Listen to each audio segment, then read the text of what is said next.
menurut ke norma baru. Hari ini adalah hari yang ke hari berapa hari ni? Punya banyak hari kita ada. Kita ada banyak hari. Ini adalah hari kedua terakhir, esok hari terakhir. Okey. Hari yang ke-14. Hari yang ke-14 kita mengadakan seminar ini, dan ini adalah webinar yang ke 30 lebih lah ya, untuk kita teruskan, kita memberi pendidikan dan maklumat kepada pensyarah-pensyarah kita. Jadi tajuk hari ini adalah tajuk yang cukup menarik, iaitu peranan tajuknya adalah pendidikan seni bina semasa pandemik. Pendidikan seni bina semasa pandemik, dan tajuk ini saya rasa pensyarah-pensyarah seni bina akan find it quite interesting, sama ada daripada Politeknik dan juga College Community. Bersama kita telah menjemput Dr. Hisham daripada Politeknik Port Dickson, dan 3 rakan Dr. Hisham daripada Indonesia Jakarta ya. Saya akan perkenalkan seorang-seorang sebelum kita bermula ya. Jadi topik hari ini adalah pandemik seni bina. Seperti mana yang tuan-tuan dan puan-puan tahu, keadaan COVID kita ni telah memastikan, mengendaki kita memikir cara yang baru, yang inovatif untuk kita mengelolakan PDP kita. Dan bidang seni bina juga tidak terlepas dia. How are we going to memastikan bahawa pelajar-pelajar kita masih lagi mendapat PDP yang terbaik walaupun secara dalam talian. So itu perbincangan kita pada hari ini. Saya izinkan saya untuk membaca sedikit biografi ataupun CV panel-panel kita. Saya mula dengan Dr. Syam Shah, kawan baik saya dah lama daripada Politeknik Port Dickson. Dr. Syam, Assalamualaikum, how are you? Waalaikumsalam. Ya, jadi Dr. Syam adalah senior lecturer di Politeknik Port Dickson. Saya baca sedikitlah dia punya profil. Doctor of Philosophy for Digital Architecture daripada UKM, Masters dia daripada UKM, dan juga Bachelors of Architecture daripada Texas State University. Ini orang USA sebenarnya ni, Texas State University. Dan berada di Politeknik Port Dickson setelah begitu lama, dan saya rasa dah menjadi satu ikon di sana as far as architecture is concerned. Jadi we are very pleased to have you. Okay, thank you. Right? I'm happy, sir. I'm very happy. Next we go to Prof. Dini. Prof. Dini, boleh dengar saya? Sudah? Okey. Jadi Prof. Dini Rosmalia daripada Jakarta, Indonesia. Saya baca sedikit adalah present you are a lecturer in the Architecture Department, Faculty of Engineering, University of Pancasila. Betul? That's given. Jadi you punya specialty on thesis is the influence of Keraton culture on spatial pattern of Cirebon cultural landscape. So daripada apa yang saya lihat, title ini tak ada langsung mirip kepada online learning. Itu yang saya kata, hero online learning ini bukan, atau heroine online learning bukan datang daripada bidang ICT. Dia datang daripada bidang-bidang yang pelbagai, tetapi mereka telah bijak pakai ICT untuk PDP. So seterusnya saya ke panel yang ketiga yang duduk di sebelah Prof. Dini itu Ibu Lady. Ibu Lady nampak muka, boleh ke depan sikit, semua orang muka. Itu Prof. Ibu Lady, okey? So dia pengalaman kerja adalah konsultan beberapa pembangunan rumah tinggal di Jakarta, timbalan arkitek perencana dan sebagainya. Dan beliau, I do not have your CV yang terkini, Ibu Lily. Mungkin Ibu Lily boleh just bagi tahu kami di mana sekarang ini Ibu Lily attached tu? Kepala Program Studi Seni Bina, Program Studi Arsitektur di ISTN, Institut Sains dan Teknologi Nasional. Okey, Teknologi ISTN tadi ya? ISTN. Iya, okey, terima kasih. Dan yang terakhir dan bukanlah yang terkurangnya, pentingnya itu Pak Henry kita. Saya tak nampak Pak Henry. Halo. Halo. Ya, Pak Henry ya. Pak Henry adalah daripada dosen daripada Politeknik Negeri Medan, betul? Betul. Ya, dia juga Prodi Teknik Elektronika dan hari ini ketiga-tiga 1, 2, 3, 4 tuan-tuan dan puan akan bersama. Confused, ada 3 skrin. So, hari ini adalah hari yang cukup menarik bagi saya rasa untuk kita memulakan kita punya webinar. Kita mula dengan satu persoalan yang saya rasa bermain di minda kita. COVID, pandemik, satu seluruh dunia mengalaminya dan tiba-tiba norma lama kita tidak boleh diamalkan. Sebagai pendidik dulu atau pendidik seni bina, apakah pandangan tuan-tuan dan puan-puan, Prof, bagaimana kita nak meneroka norma baru ini dengan menggunakan pakai teaching and learning secara online. Jadi saya mula dengan Dr. Isham dulu. Silakan. Okey, terima kasih Dr. Nana. Jadi pertama sekali bagi saya, pandemik COVID ni adalah satu rahmat daripada Allah Subhanahu Wa Taala. Ianya satu rahmat. Satu rahmat untuk dunia pendidikan seni bina. Yang mana sebelum ini kita telah tahu e-learning ini mempunyai peranan yang besar dalam pembinaan pendidikan seni bina abad yang ke-21. Dan juga digital architecture sebenarnya sudah memainkan peranan yang besar pada abad yang ke-21. Tetapi dengan tiadanya pandemik ini, dulu benda ini kurang mendapat perhatian. Digital architecture, e-learning kurang mendapat perhatian. Ramai lagi yang masih bertindak untuk mengajar pelajar dengan menggunakan kaedah konvensional, tidak mahu menggunakan peluang yang telah disediakan, iaitu e-learning. Tetapi dengan adanya pandemik ini, mahu tidak mahu, sedia tidak sedia, pandai tidak pandai, mereka terpaksa meneroka dan mempelajari apa yang perlu dalam nak melaksanakan proses PMP. Sedia atau tidak sedia, we have no choice. We have to go for digital architecture and we have to go for e-learning. Because there is no place now kalau kita nak buat terlampau banyak manual, it's going to have a difficulties. Dan begitu juga untuk kita nak buat face to face, is going to be difficulties. Maka mau tidak mau kita kena datang kepada e-learning. Jadi bagi saya, pandemik ini adalah satu rahmat yang sangat besar yang telah datang kepada dunia pendidikan seni bina. Kerana kita mula mempertimbangkan bagaimana kita nak mengajar pelajar kita dengan dua approach. Approach yang pertama, kita terpaksa tinggalkan manual, conventional drawing, conventional style, conventional design, kita terpaksa tinggal. Dan kita kena faham, ini adalah trend abad yang ke-21. Banyak kajian yang telah dibuat di Jerman, di Amerika, di Turki, dan banyak kajian menunjukkan inilah zamannya for digital architecture have to come in. Whether we have to accept or not, it is the reality that we have to face in the 21st century. Begitu juga tentang kaedah mengajar, kita terpaksa datang pada kaedah yang baru. Dan kita terpaksa menghadapinya dengan mengkaji apakah keperluan yang terbaik kerana cabaran yang begitu besar. Dan bagi saya, dalam menggunakan e-learning, ada dua pertimbangan besar yang kita perlu lihat. Yang pertama ialah teknologi savvy pelajar yang kita nak hadapi. Dan teknologi savvy para pensyarah atau dosen seni bina yang berada di politeknik, kemampuan mereka. Dan yang kedua ialah bandwidth yang ada pada pelajar di mana mereka berada. Di mana yang kita tahu bukan seluruh negara, bukan seluruh kawasan sama ada di Malaysia dan Indonesia, kita mempunyai bandwidth yang tinggi. Maka kita harus, this is where the creativity of the lecturer have to come in. Macam mana kita nak gunakan, teknologi mana yang kita nak pakai, media mana yang kita nak pakai. Kerana kita faham pendidikan ini mengajar, ini adalah komunikasi. Bagaimana kita nak berkomunikasi dengan pelajar. Tapi kalau kita memilih alat komunikasi, contoh alat komunikasi yang canggih, alat komunikasi yang baik, tetapi kita tak tahu nak gunakan, kita bukan fikir konten yang kita nak sampaikan kepada pelajar, tetapi kita lebih memikirkan bagaimana nak menggunakan teknologi tersebut. Sebagai contohnya, satu orang yang nak naik kereta BMW dengan satu orang nak naik kereta biasa, dia tidak ada kemampuan untuk mengisi minyak yang banyak yang diperlukan oleh BMW. Walaupun dia ada kereta BMW, dia tidak akan sampai ke destinasi kerana dia tidak ada keupayaan nak isi minyak. Dia akan berhenti tengah jalan dan dia akan canangkan saja BMW, tapi dia tidak akan sampai ke destinasi.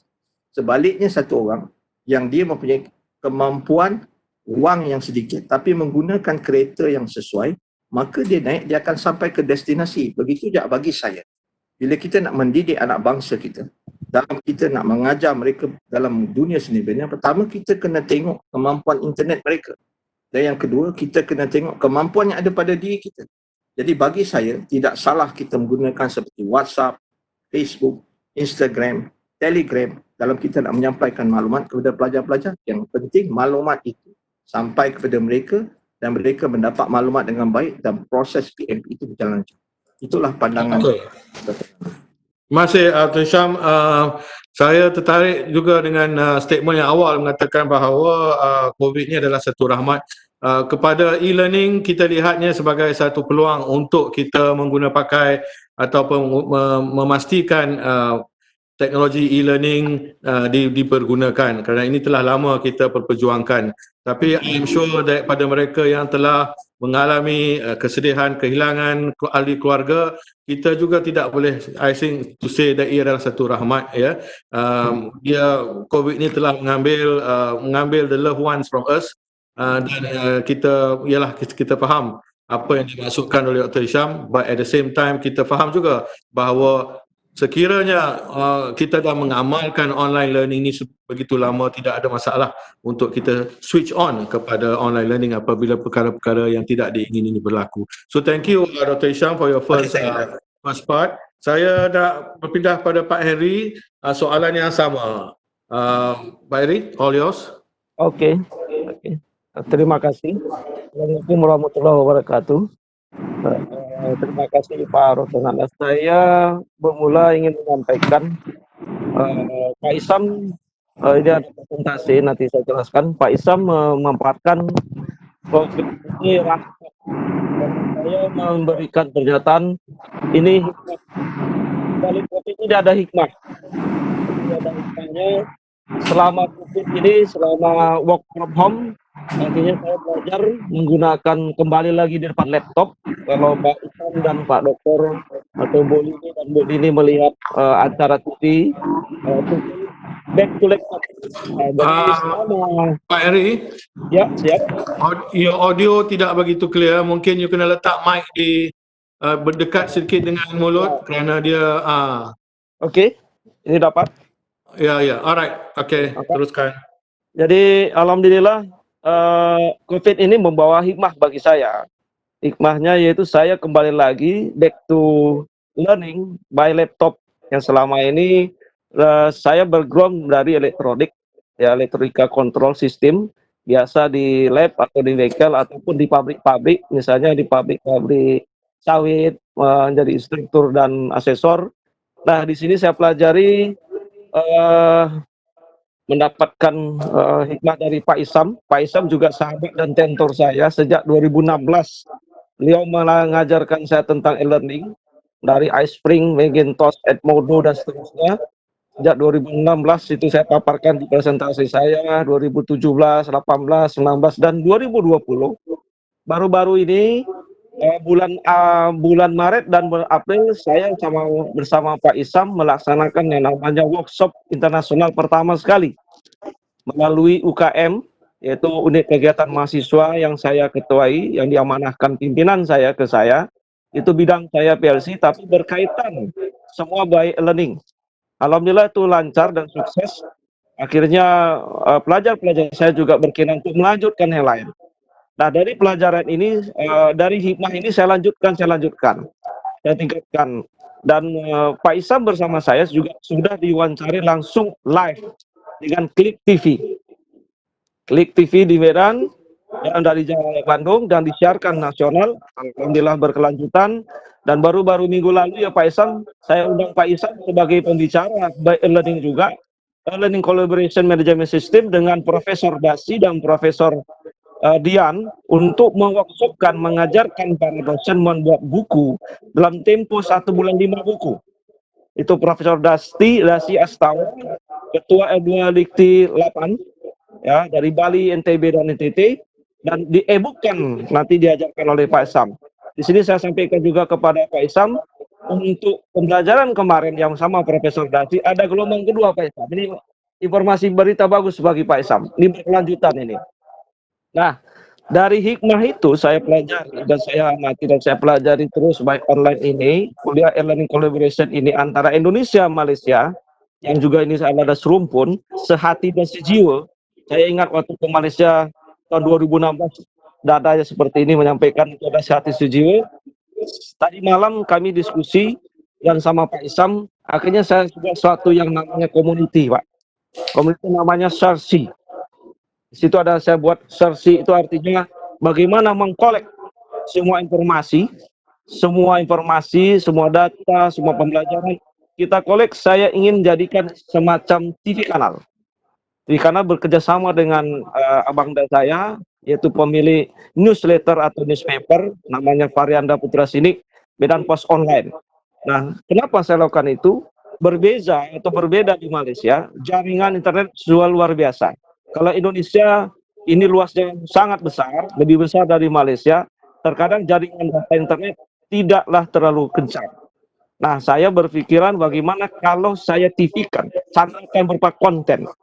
Indonesia ada ruang guru dan segala macam, tapi itu dari yang lain. Nah, saya ingin bangkitkan bahwa dari dosen atau gurunya sendirilah yang akan dibuat filmnya atau videonya, kontennya, e-learningnya, sampailah ke pelajar-pelajarnya. Yang itu saya sebut dengan SERSI. Jadi insya Allah hasil kita webinar ini, ya Bu Dini, Bu Leli, Pak Isam, dan Pak Dr. Nana, insya Allah saya akan melonsingkan. Saya sudah bicarakan sama rekan-rekan dan tim kami berdua, kreatornya, sama Pak Isam nanti. Saya rencanakan tanggal 4 Juli, Pak Isam. Kita launchingkan SERSI ini, Pak Isam. Sebagai dan cita-cita Pak Isam untuk pembelajaran online antara Indonesia dan Malaysia, saya berpikir waktu hikmah yang Pak Isam mengatakan yang namanya MOOC atau ITIFET. Jadi barangkali itu saja saya persingkat, bisa lihat presentasi saya. Ini presentasi pengalaman saya kenal sama Pak Isam, kegiatan-kegiatan kami.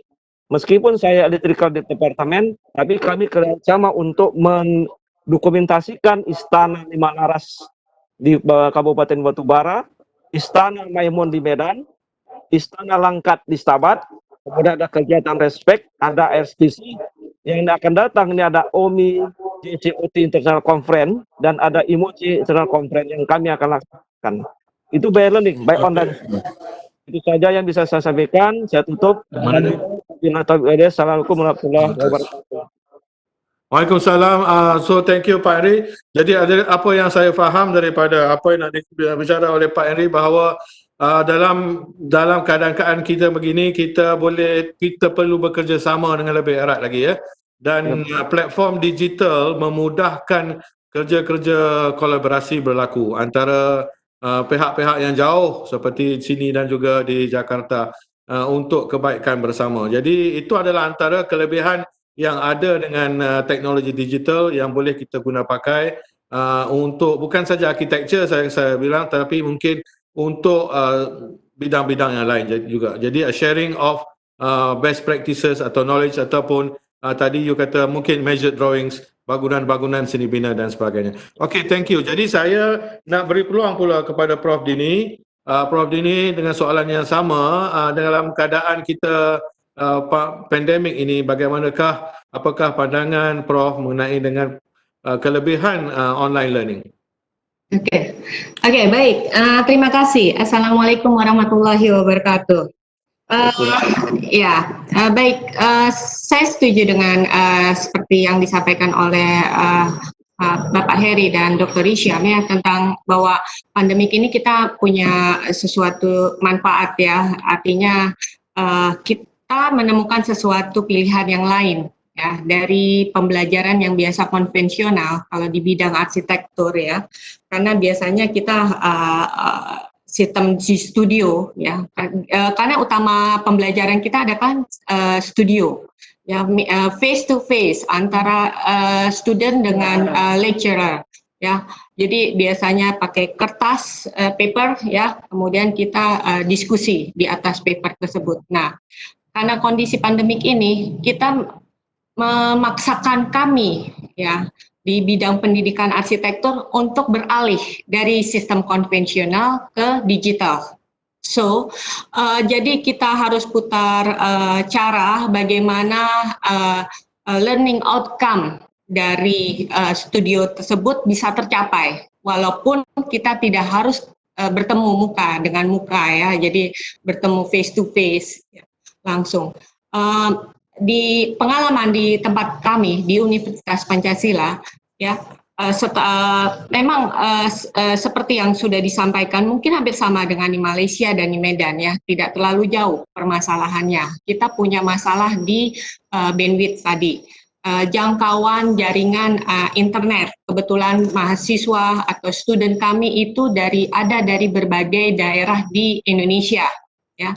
So sewaktu social distance berlakukan di Indonesia, mereka pulang kampung, balik tuh beberapa, ada 10% balik ke kampung halamannya. Nah, ada di beberapa di tempat kami yang letaknya cukup jauh dari jangkauan tersebut, ya, sehingga mereka cukup berusaha berjuang. Nah, ini memang yang harus kami dipikirkan. Sehingga kita mencari celah bagaimana mereka bisa tetap learning outcome-nya dapat tercapai, tetapi tidak menghambat, artinya jangkauan jaringan tadi internet tidak menjadi hambatan mereka. Beberapa cara sebetulnya yang pernah kita uji coba, yang pasti WA itu yang paling efektif membuat kami, ya. WhatsApp itu yang paling efektif karena dia tidak harus stabil, ya, jaringan internetnya. Sehingga ada beberapa yang kita lakukan aktivitas asistensi, ya, diskusi, ya, itu menggunakan WA. Nah, di lain pihak yang lain email, jadi by email kita pakai. Karena di kami ada beberapa aplikasi yang kita gunakan, yang secara umum kita gunakan untuk sistem studio itu, yaitu Zoom, satu lagi, kemudian Google Meet, ya. Nah, itu yang populer di tempat kami. Nah, asistensi by Google Meet atau Zoom itu cukup efektif, jadi karena kita bisa langsung face to face diskusi bersama. Tetapi di luar itu memang ada kendala tadi yang saya sampaikan. Di beberapa student kami yang letaknya tidak terjangkau baik dengan jaringan internet tersebut, itu agak kesulitan. Sehingga kita punya backup tadi dengan diskusi dengan by WhatsApp atau dengan email.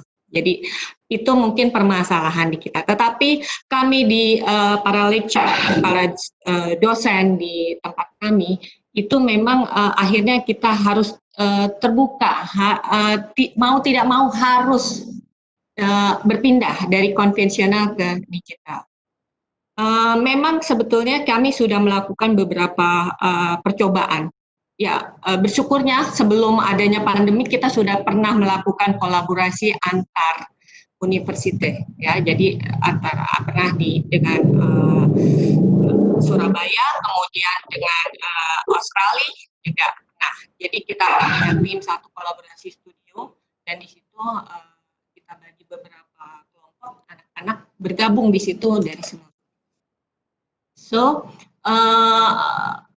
itu pula yang kita coba di semester ini, akan di semester depan, ya, karena kemarin kita dari penyesuaian dari mulai yang konvensional merubah ke digital, dan kemudian semester depan insya Allah kita akan. Betul lah. Jadi saya terima kasih Prof. Saya dapati bahawa ada penggunaan WhatsApp. Jadi WhatsApp sebagai satu medium komunikasi khas untuk mereka yang tidak mempunyai bandwidth yang begitu besar lah, ya. Dan WhatsApp ini digunakan pakai, ataupun Telegram ataupun yang mirip pada itu digunakan untuk complementary kepada pendidikan kita, ya. Jadi saya nak tanya juga kepada Ibu Lady, kita dalam seni bina, kita dah masuk bab seni bina, kita ada 3 proses utama dalam pendidikan seni bina. Kita ada fasa dream, mengingat, mencari, dan dream, ya. Kita ada fasa design, ya, dan kita ada fasa membina, di mana kita menunjuk. Dan pada pandangan Ibu Lily, bagaimanakah kita nak pakai teknologi digital ni untuk elemen dream ni tadi? Apakah kaedah atau best practices yang telah Ibu Lily buat untuk menggalakkan ataupun memastikan pelajar ini dapat dream dengan lebih baik. Silakan Ibu. Baik, terima kasih Dr. Azhar. Sebelumnya saya ucapkan terima kasih juga kepada Dr. Hisam sebagai sahabat kolaborasi yang sudah lama juga, selama sudah hampir 7 tahun dengan Polipi di Port Dickson. Ya, STM sudah menjalin ikatan kerjasama dengan Politeknik Port Dickson sekian lama. Juga Bapak Heri Trisna, juga ini kalau tidak salah saya adalah lulusan dari alumni Pasca Sarjana ISTN ya Pak. Ya, ya. Ibu Dian Rosmalia adalah ya Ibu Dini Rosmalia juga menjadi rekan dan menjadi sahabat saya sesama bidang arsitektur sebagai Kaprodi. Baik, betul Dr. Zainal Azhar bahwa di arsitektur khususnya di seni bina mimpi atau gagasan itu memang harus bisa terwujud. Karena kita harus menggunakan teknologi IT, itu memang tidak mudah. Tetapi memang tugas dari dosen adalah para pensyarah agar bisa mimpi tersebut bisa tersampaikan. Intinya bahwa mimpi itu harus terlaksana melalui teknologi. Teknologi itu adalah alat bantu sebetulnya.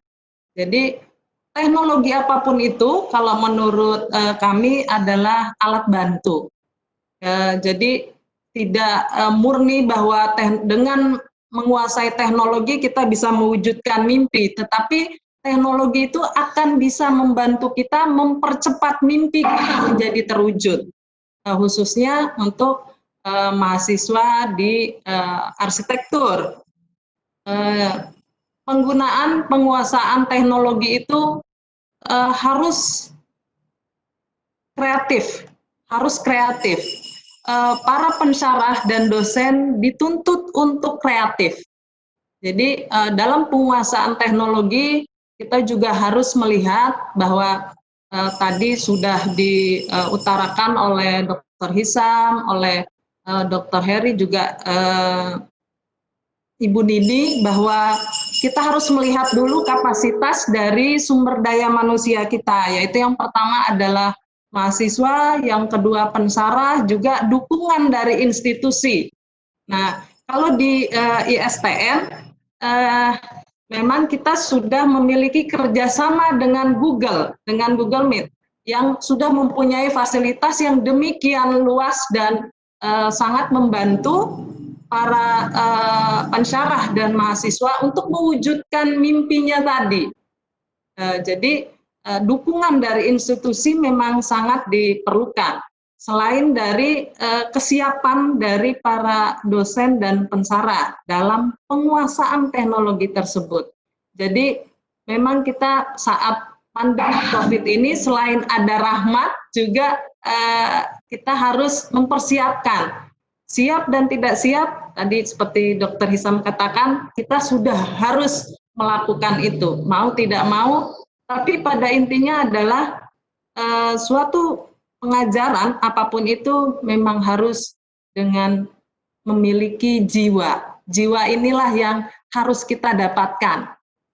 Jadi pensarah dengan mahasiswa itu harus memiliki jiwa tadi, bahwa mimpi itu dapat terlaksana jika pensarah dan mahasiswa saling memiliki keterikatan.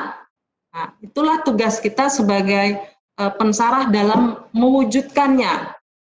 Mungkin dengan adanya teknologi yang demikian mudah sekarang, banyak dengan model tadi bisa melalui Zoom, Skype, Moodle ya, juga dan lain-lain itu memang sangat mempermudah bagi kami. Mungkin itu Dr. Azhar. Ya, terima kasih Bu Lady. Jadi apa yang saya nak rumuskan adalah, kalau boleh saya rumuskan bahawa dream atau mimpi atau mencari ilham adalah langkah pertama dalam kita mereka bentuk. Dan dalam dunia konektivisme ni, sekiranya kita mempunyai teknologi, pakai teknologi digital, ini adalah satu contoh yang baik. Pelajar-pelajar di Malaysia dapat melihat idea daripada pelajar-pelajar di Jakarta, dan sekiranya ada lagi banyak note yang lain di South Korea dan sebagainya. Jadi pelajar-pelajar tidak terikat kepada hanya satu minda atau pemikiran atau ilham sahaja. Jadi teknologi digital memberi peluang untuk menerobos sempadan untuk melihat idea-idea yang lain. Jadi I think apa yang dicadangkan oleh Pak Henry juga membawa menerobos peluang untuk kita menerobos sempadan supaya pelajar dapat melihat dan terus mencari ilham-ilham yang lebih unik, ya. So thank you pada Ibu Lady. Saya akan kembali pada Ibu Lady. Next saya pergi balik pada Dr. Hisham kalau boleh. Fasa seterusnya adalah design, the design stage.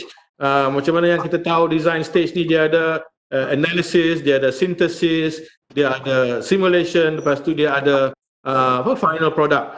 These are the stages dalam design stage. Dan again, macam mana kita nak pakai teknologi untuk memastikan students apabila dia dalam design stage ni tidak hanyut ataupun tanpa adanya proper traditional studio.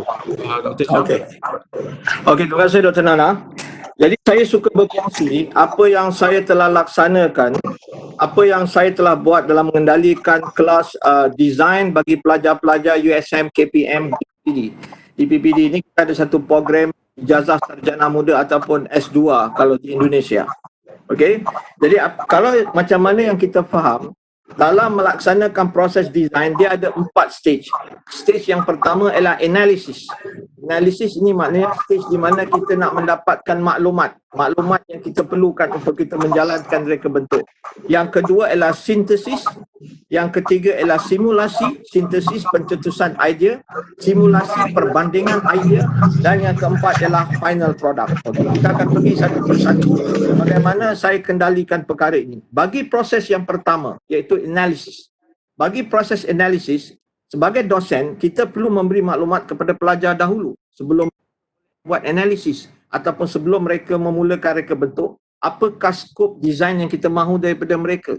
Sejauh mana kita mahu mereka design, maka kita sebagai dosen perlu memberi maklumat pada mereka. Jadi apa yang saya lakukan ialah saya buat e-book. E-book yang saya pernah share pada you all, apa itu konsep, apa itu space in architecture, what is line in architecture, what is point, benda-benda yang sesuai dengan darjah yang kita nak ajar pada pelajar, saya buat dalam bentuk e-book dan saya share kepada mereka melalui WhatsApp. Dan mereka akan bertanya soalan kepada saya melalui WhatsApp. Dan kemudian spider call. Spider call ni maknanya kita buat call menggunakan telefon tapi kita hubungkan mereka dan kita boleh berbincang walaupun muka kita tidak nampak, tetapi perbincangan kita lebih jelas kerana line akan lebih baik. Saya buat spider call. Kita buat call dan tanya pelajar daripada e-book yang saya bagi, ada masalah timbul atas diri mereka, ada apa yang mereka kurang fahami, maka grup saya ni tadi saya akan tanya mereka dan mereka akan bertanya kepada saya dan berlakulah proses PMP yang jelas. Walaupun kita tidak nampak muka, tetapi PMP berjalan. Mereka faham apa yang mereka mahu daripada saya. Yang kedua adalah sintesis, di mana pelajar mula mencetuskan idea. This is where yang saya cakap tadi, mahu tidak mahu, mereka-mereka yang tidak berada dalam seminar ini, mereka-mereka yang masih kukuh fahaman konvensional, today we have to accept the fact this is the time of digital architecture. Tidak, saya telah menjalankan kajian PhD saya dan telah membuktikan kalau orang yang tidak mahir melukis secara manual pun hari ini, mereka boleh menjadi arkitek yang baik. Kalau mereka dapat memahirkan diri mereka dengan teknologi, dengan digital architecture, mereka tidak perlu pandai melukis seperti Leonardo da Vinci, Michelangelo seperti sebelum ini. Tidak perlu. Kerana kita telah ada perisian dan saya rasa tahun-tahun yang akan datang, perisian-perisian yang dilahirkan akan dapat menghasilkan gambar yang lebih baik seperti macam manual. The time will come with the technology that we are coming in. We have to accept the fact. Maybe in 5 years time, 10 years time, we can see manual ataupun digital architecture ini menghasilkan kualiti yang jauh lebih baik daripada manual ataupun menghampiri apa yang manual boleh. Jadi sebab tu saya bila pelajar saya, bila stage yang kedua sintesis, saya menggalakkan mereka gunakan SketchUp. Stage design mereka gunakan, mereka hantar kepada saya melalui WhatsApp dan saya akan komen apa yang tidak kena dalam design mereka. Daripada situ mereka respon. Biasanya 3 fasa berlangsung, 3 respon, maka mereka datang kepada pemilihan idea mereka. Mereka ada 2-3 idea. This is where we call simulation. Inilah kebaikan architecture digital. Simulasi, mereka boleh simulasikan material.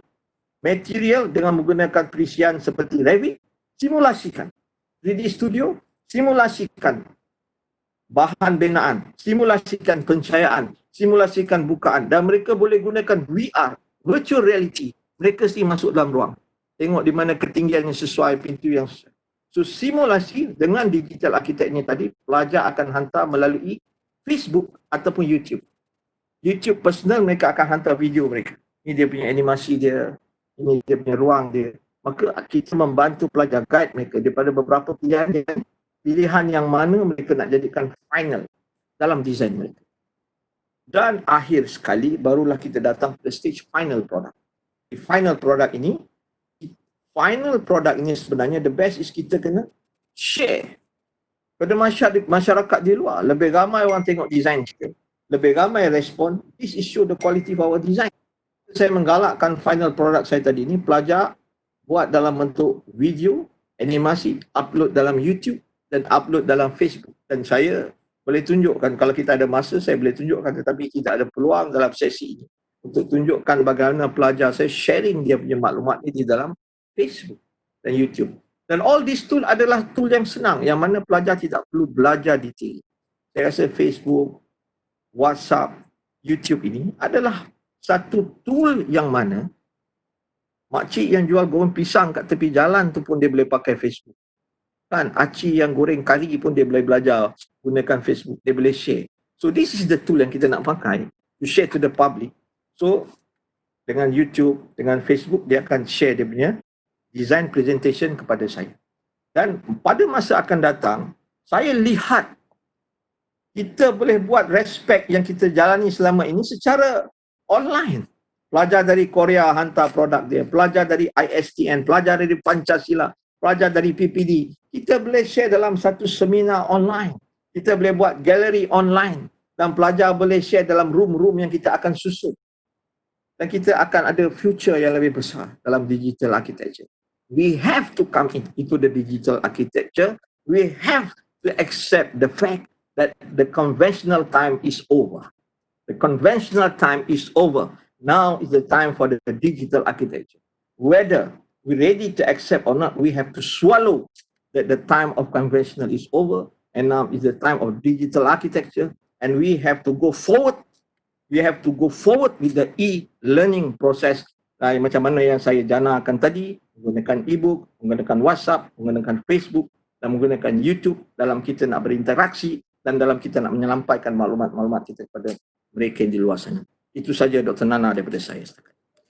Terima kasih Dr. Hisham. Jadi kalau apa yang saya boleh dapat daripada Dr. Hisham, untuk keempat-empat peringkat design proses ni, analisis, synthesis, simulation dan final product, memang dah ada dah teknologi dan app yang boleh support keempat-empat proses ini, dan tidak menjadi satu halangan untuk pensyarah seni bina mengguna pakai dan meneruskan pengajaran mereka kepada pelajar melalui teknologi online. Saya ada satu soalan, mungkin soalan ni saya nak tunjukkan kepada Pak Henry daripada kita punya peserta. Dia tanya bagaimana Pak Henry, bagaimana dari segi pendokumentasian terutamanya bagi portfolio design dan design proses. Adakah melalui aplikasi digital pada masa ini mampu dalam mengumpul dan memuat turun segala dokumen saya rasa bagi tujuan proses pemarakahan? Mampu ataupun tidak untuk mengumpul semua dokumentasi portfolio. Jadi Pak Henry, kalau boleh apa pandangan Pak Henry di sini? Oh, baik. Saya mungkin bisa menjelaskan kalau di kita di Politeknik Negeri Medan itu pembelajaran secara online namanya SIPADI. SIPADI. Jadi semua file-file, semua bahan materi, semua saat ini untuk praktikal langsung di lab atau di workshop atau di bengkel itu kita bisa simulasikan, kita kirim materinya dan kita apply bisa juga berupa aplikasi software yang saya bikin. Saya menggunakan namanya Generic Logic Control. Nanti bisa saya tunjukkan sebentar. Nah, kalau di bidang saya elektronika atau di elektrikal itu saya sampaikan mungkin menggunakan dokumentasinya berupa beberapa aplikasi. Di elektrikal itu ada yang namanya Proteus, ada namanya Simulink, ada namanya LeapTrack, ada namanya Livewire, ada Wavelight, ada Microwine. Nah, mungkin berbeda dengan arsitektur. Kalau saya itu alhamdulillah menguasai. Dan sebagai contoh mungkin sedikit saya kasih gambar seperti ini, Pak. Nah, mungkin kelihatan. Karena saya tidak apa sedikit. Ini ada ya ini. Ini. Ini saya kemarin Simulasi. saya simulasi untuk tentang dokumentasi pemeliharannya secara video conference menggunakan TeamLink. TeamLink yang diajarkan oleh Pak Isam kemarin. Jadi hikmahnya tuh saya diajari Pak Isam, saya gunakan ini.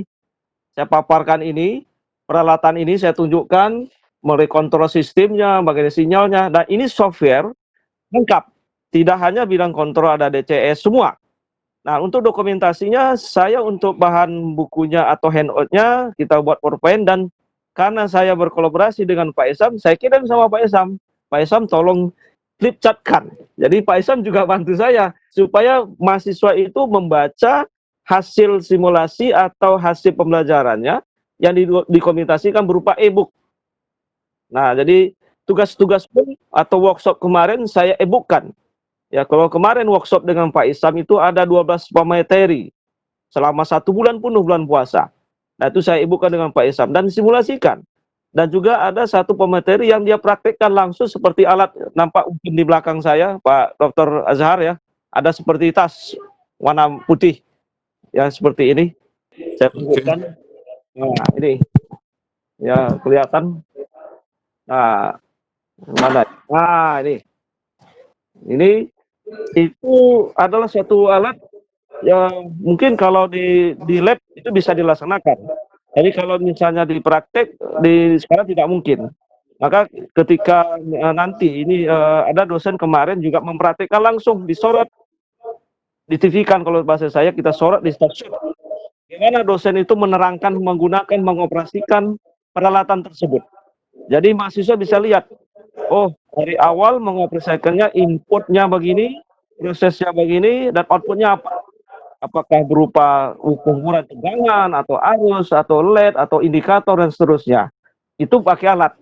Jadi masalah teknologi sekarang saya pikir dosen pensarah kalau di Malaysia dengan terpaksa harus belajar lagi. Belajar. Kalau presiden saya mengatakan bekerja.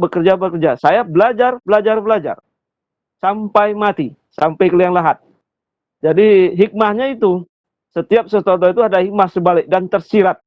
Jadi Pak Dr. Azhar, ya sama Ibu Leli ya tadi, saya memang alumni ISTN dan saya bangga dengan ISTN.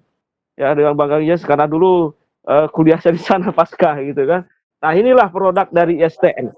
Be proud of ISTN, gitu kan. Barangkali itu saja yang saya sampaikan. Terima kasih. Assalamualaikum warahmatullahi wabarakatuh. Okey, jadi Pak Henry, apa yang dikatakan bahawa ada pelbagai aplikasi digital pada masa ini yang boleh diguna pakai untuk mengumpul dan muat turun any dokumen lah ataupun any produk untuk jadi itu sama ada dibuat direka sendiri di institusi ataupun yang ada on cloud di mana-mana. Hanya yang ada di on cloud tu kemungkinan kena bayar sendiri dan kemungkinan itu adalah menjadi tanggungjawab dosen atau pensyarah untuk invest sedikit invest sedikit untuk Saya tambahkan sedikit, kalau kami para student diberi bonus pulsa dari kampus. Jadi mahasiswa itu nomor top up-nya dikirim, kampus akan membantu mensupport pulsanya sekitar sekitar 100.000 per bulan untuk data internet dia. Jadi biar mahasiswa tuh terjangkau internetnya. Dan dosen juga dapat setiap bulan selama COVID ini. Demikian, terima kasih. Terima kasih Pak Henry. Sekarang kita bergiliran Prof Dini dan juga Ibu Lady. Soalannya saya nak ubah sedikit. Kita dah dengar bahawa teknologi boleh diguna pakai untuk mengajar seni bina dan sebagainya. Hanya soalan yang mungkin saya nak minta pandangan daripada Prof dan juga Ibu Lady adalah, adakah pelajar yang kita hasilkan itu ataupun graduan yang kita hasilkan itu lebih baik sekiranya pendidikan mereka adalah secara blended, bermaksud ada elemen-elemen dalam talian, ataupun secara tradisional, yang manakah yang akan menghasilkan pelajar yang lebih baik dari segi seni bina, yang ada elemen online ataupun yang ada tidak langsung ada elemen online. Jadi saya nak mendapatkan pandangan untuk menjawab soalan bahawa mengatakan bahawa sebenarnya online ini mengganggu secara saya mengajar, yang di mana saya telah mengajar berpuluh-puluh tahun dan beratus-ratus arkitek yang telah keluar secara tradisional. Hari ini mengapa saya disuruh untuk mengguna pakai teknologi? Kemungkinan pelajar yang saya hasilkan tidak begitu, tak sampai taraf dia sama dengan pelajar-pelajar yang tradisional. Jadi satu soalan yang mungkin saya nak dapat pandangan daripada Prof Dini ataupun pada Ibu Lily, yang mana satu, since dua-dua dalam skrin. Okey, siapa dulu? Boleh saya dulu kali ya. Terima kasih Dr. Aishar ya. Jadi berdasarkan pengalaman kita hampir 1 semester ya di Pancasila, Universitas Pancasila, untuk PJJ yang kita sebut pembelajaran jarak jauh ya, dengan ada kondisi pandemik ini. Strategi dengan merubah metode dari konvensional menjadi digital memang jadi satu tantangan buat kami, para dosen, para pengajar ya di Universitas Pancasila. Rencana pembelajaran studi yang kita sebut RPS, jadi ada 1 semester kita punya jadwal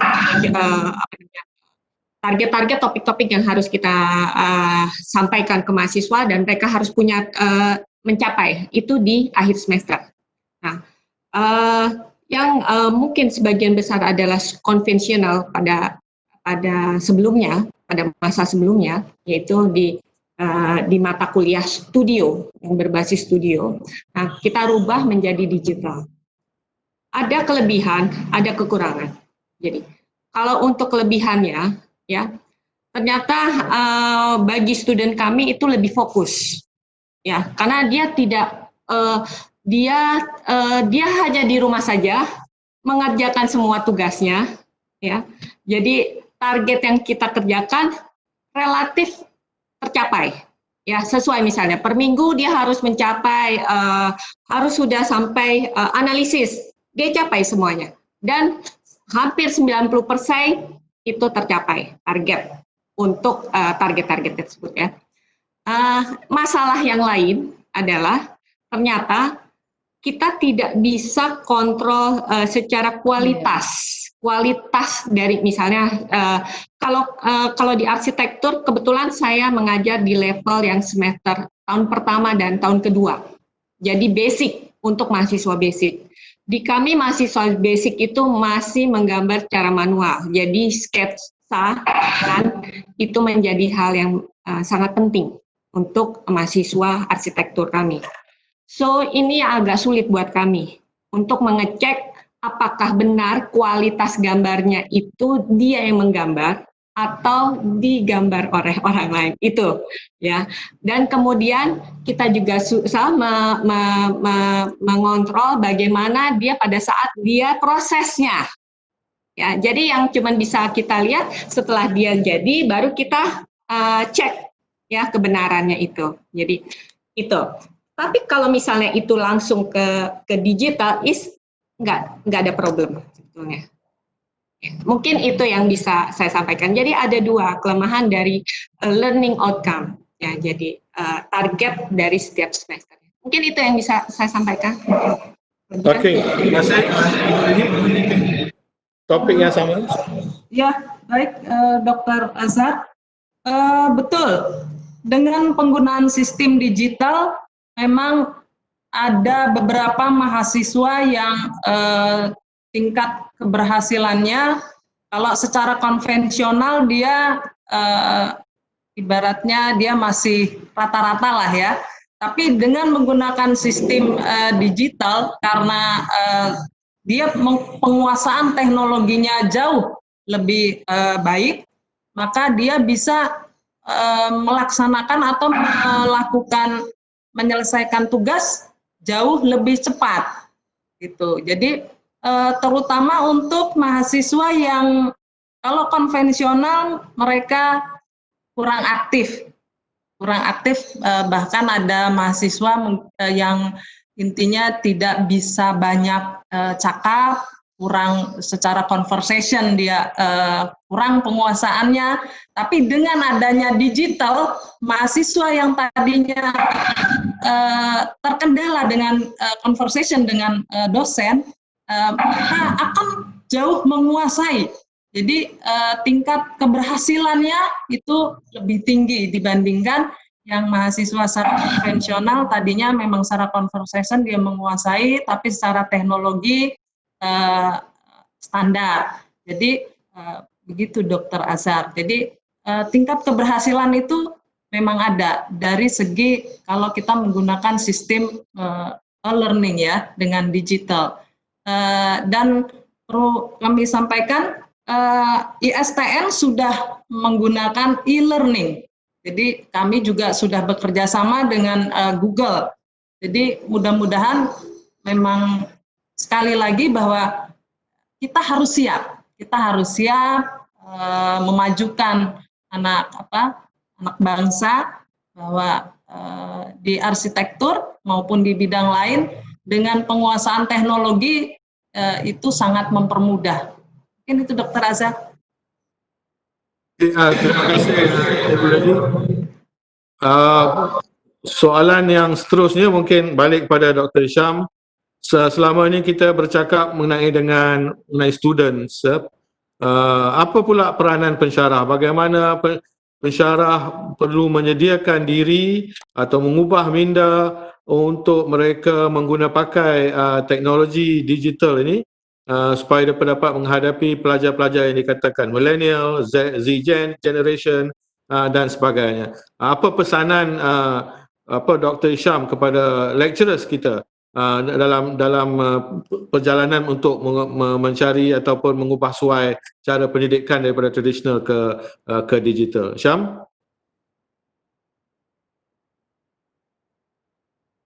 Hari ini adalah pelajar yang sama lahirnya dengan teknologi yang kita hadapi hari ini. Mereka ini sama besar dengan iPhone, sama besar dengan Samsung, sama membesar dengan Huawei. Dan kalau kita lihat pun cucu hari ini, dia tidak lagi nak main benda lain, dia nak tengok handphone. Umur 1 tahun, 2 tahun nak main dengan handphone. That means the pelajar yang kita hadapi hari ini adalah berbeza dengan apa yang kita hadapi dahulu. Mahu tidak mahu, pensyarah hari ini terpaksa menerima hakikat that we have to learn. We have to learn the technology, whether we like it or not, whether we don't like it or not. If we want to become a lecturer, the generation of our country, whether they are in Malaysia or whether they are in Indonesia, there is no choice. There is no choice. Kajian saya daripada 2013 yang saya bentangkan di e-learning Korea, itu design secara sempurna tanpa menggunakan sketch, iaitu tanpa menggunakan manual, hanya menggunakan digital, telah diambil oleh Korea. Dan kajian itu mereka telah gunakan, dan bila saya sampai ke Ansan University pada 2016, maka saya telah lihat dengan mata saya sendiri, kajian itu telah dilaksanakan di Korea. Iaitu mereka tidak lagi menggunakan ada kelas yang perlu secara manual, semuanya secara digital. Whether kita suka atau tidak suka, itulah hakikat. Dan kita lihat hari ini, 98% of the company in the world, semuanya menggunakan digital. Hatta saya pergi Malawi pun, sebuah negara yang keempat termiskin di Afrika, company di sana pun gunakan secara digital. We are talking about Malawi, the 4th poorest country in the world. Saya menziarahi sebuah firma di sana pun, mereka menggunakan digital architecture. That means, dan dengan kaedah pembelajaran, hari ini pelajar, saya setuju dengan Ibu Lely tadi cakap, sebenarnya mereka akan lebih aktif bertanya dengan WhatsApp. Kadang-kadang di depan kita dia malu nak bertanya dalam kelas, tetapi dia akan jadi lebih akrab melalui WhatsApp, Facebook. Kerana ini adalah media komunikasi mereka sejak mereka lahir. Lahir berkomunikasi dengan WhatsApp, berkomunikasi dengan Facebook, dengan kawan-kawan pun macam ni. Jadi dia akan lebih rapat dengan kita kalau kita menggunakan teknologi. Jadi pada saya, pandangan saya, mahu tidak mahu, poli kena bergerak ke arah ini dan pensyarah kena mensiapkan diri mereka, mempelajari apa saja teknologi yang perlu dalam mengendalikan kelas dengan menggunakan digital ataupun teknologi yang baru. Jadi saya mengucapkan terima kasih kepada unit BIPD yang telah menyediakan peluang yang besar. Daripada tahun 2010 lagi Dr. Nana dah berjuang untuk e-learning, CDOS dan sebagainya. Memang kita telah ada. We just use it for the benefit of our students. Itu sajalah yang saya boleh komen, Dr. Nana. Okay, thank you Dr. Syam. Thank you for those kind words. Kita ada dalam 4 minit lagi untuk kita akhiri webinar ini. So far kita dah discuss very general mengenai dengan pandemik, online learning dan sebagainya. Hanya kemungkinan satu soalan akhir. I just want to go quick round the table, round the world kot. Round the note macam mana lah. Itulah kita norma baru ni, kita ayat pun kena cari ayat yang baru. It's not round the table anymore. It's round the point or something like that. Jadi Pak Henry, soalan saya pada Pak Henry adalah dengan keadaan pandemik ini tadi, dengan keadaan teknologi ada bersedia, message Pak Henry kepada kedua-dua warga, pelajar dan pensyarah. Apakah message Pak Henry untuk tidak putus asa dan teruskan lagi memperjuangkan membelajar seni bina ini walaupun pandemik ini masih bermasa? What is your message? My message, pesan saya hanya tetaplah belajar.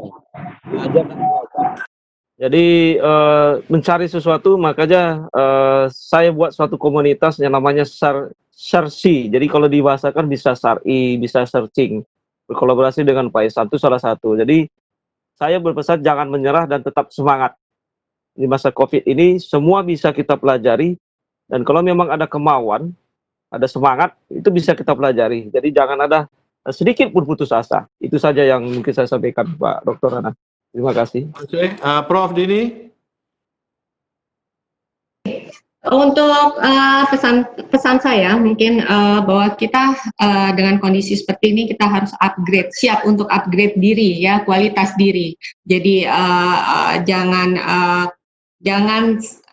terpaku pada hal yang sudah biasa kita lakukan, tetapi kita harus sering mungkin mencari sesuatu yang baru yang mungkin di luar dari kebiasaan kita dan di luar dari apa yang kita tahu. Jadi bisa ada macam-macam di dunia maya yang kita bisa explore ya, dengan juga kita bisa buka peluang seperti kerjasama ya, yang memang saya dengan Politeknik Port Dickson ya, itu dengan sekarang juga Medan dan ISTN juga kita selalu mengeksplor sesuatu yang baru.